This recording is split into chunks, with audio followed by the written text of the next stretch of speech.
pada saat itu sih marah, nangis, marah saya. Kok anak saya pasangannya seperti itu, gitu. Tega ya, gitu. Padahal Vicky berjuang untuk dia, bagaimana, kan orang gak ada yang tahu. Demi Allah Rasulullah, aku gak ada rasa sakit hati, enggak. Cobaannya belum habis kali ya untuk Vicky. Selalu dikasih cobaan.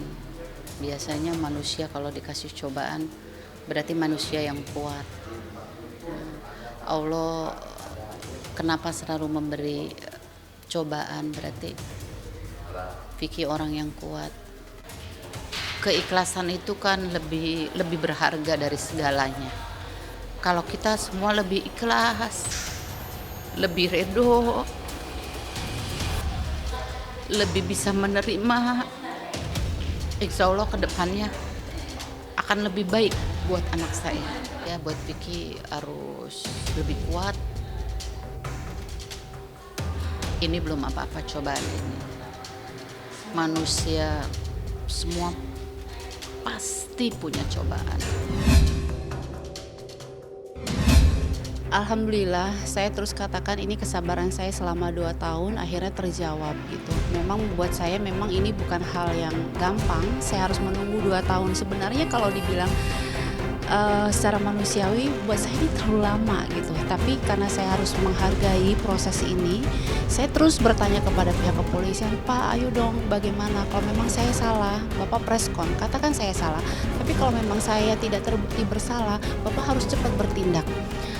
Saya bukan bicara di sini masalah puas hati dan atau bagaimana, tapi buat saya memang harus diberikan pembelajaran buat satu keluarga karena memang adik-adiknya, ibunya, semua keluarganya itu tidak ada rasa penyesalannya dari awal. Ya, tidak ada rasa penyesalannya, dan yang bikin saya mendorong saya maju terus adalah korbannya banyak banget, Mas. Banyak banget, dan tahu nggak, bos saya ini yang ditipu miliaran ini kan punya karyawan banyak. Karena perlakuan mereka, penipuan mereka, akhirnya semua ini kan jadi mogok kerja dan nggak dapat penghasilan. Dan saya, memang ini nggak ada hubungannya dengan saya, tapi saya punya rasa empati. Akhirnya beberapa karyawan itu minta uang susu terhadap kepada saya berikan. Coba bayangin, gimana sih perasaan mereka itu begitu loh. Nggak ada rasa jerahnya mau menipu orang sana sini. Begitu kemarin dia masuk penjara, semua orang nangis telepon saya. Kayak apa ya, mengucap terima kasih terhadap saya. Belum lagi bapak-bapak yang sudah lama sudah dia tipu miliaran juga, sampai sakit-sakitan udah nggak punya apa-apa gitu, minta keadilan, semua telepon saya. Cobalah gitu loh. Saya bilang, di mana rasa empati satu keluarga ini gitu loh. Semua bukti sudah dipegang oleh pihak kepolisian, dan kalau dia bilang dia bisa buktikan saja. Ya kan, karena buat saya ya orang sudah ditetapkan masuk penjara ya silakan. Kalau dia minta penangguhan, buat saya ini lucu. Pengacaranya harus banyak belajar hukum lagi. Saya aja orang yang tidak mengerti hukum, aneh gitu. Ini kan yang dilakukan ini sudah 5 kali. 5 kali kejahatan. Penangguhan ini kalau diberikan lucu. Walaupun kata dia sebagai warga negara punya hak minta penangguhan. Pak pengacara harus tahu, klien Anda ini 5 kali masuk penjara. Kalau Anda mengerti hukum, mungkin Anda pelajari itu. Masih punya hak nggak dia dapat penangguhan? Vicky Prasetyo ini dan satu keluarga itu sudah berhasil menggiring opini, ya. Karena kenapa? Dia kemas dirinya seolah punya program yang lucu, terus punya fans yang begini gitu kan. Nah, ini kan bahaya gitu loh, bahaya banget gitu kan. Ini pemain karakter.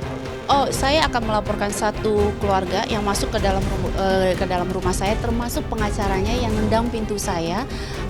Ada juga manajer bandnya, itu nendang pintu saya juga, dan semua orang yang masuk ke karang rumah saya, termasuk ibunya di depan rumah saya.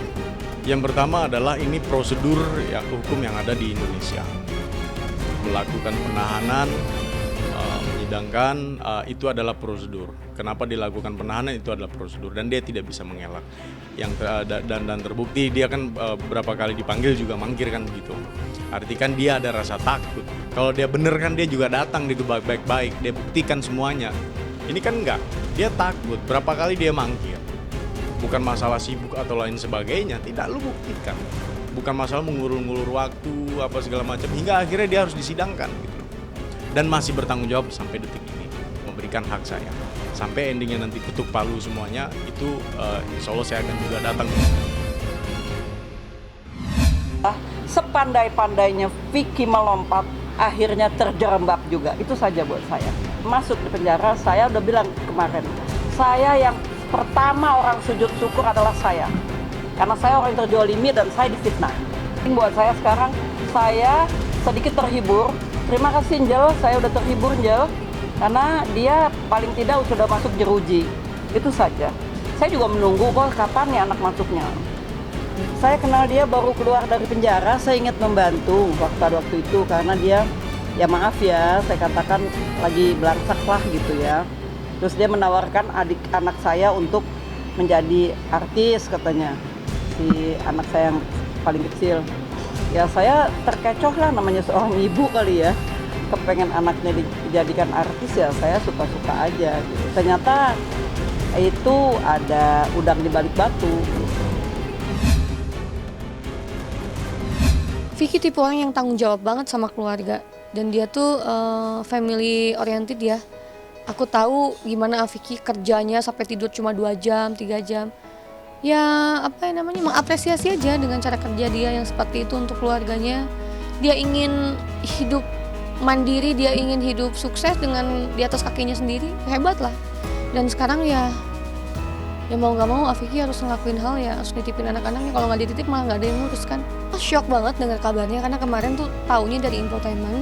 Awalnya memang nggak percaya, mungkin ini masih proses kali jadi saksi dan segala macam. Aku masih berpikiran masih bisa diselesaikan secara kekeluargaan, dan memang Vicky nggak pernah cerita masalah ini.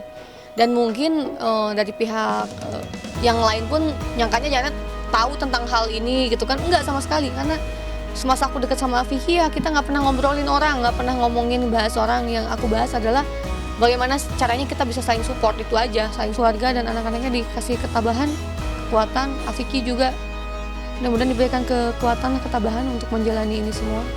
Iya, tadi Vicky jam 3 sore itu masih berkabar sama gue. Terus jam 4:30 atau jam berapa udah nggak bisa dihubungin lagi.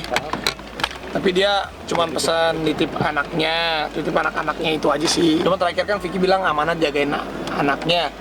Dia sih udah nggak mikirin kerjaan atau apapun, yang penting anaknya. Nanti ya ini kan baru tadi nih dia, maksudnya eksekusi tanda kutipnya, maksudnya dari kepolisian langsung mungkin dibawa ke kejaksaan atau apa, aku juga kurang begitu paham sih. Ya tapi kita ikutin prosedurnya aja sih. Tadi Vicky nggak bisa gue hubungin lagi ya. Nanti mungkin sambil kita menunggu, kalau bisa dijenguk pasti kita kesana. Gue doain dia deh supaya bisa kuat jalan. Tapi gue tahu dia kuat.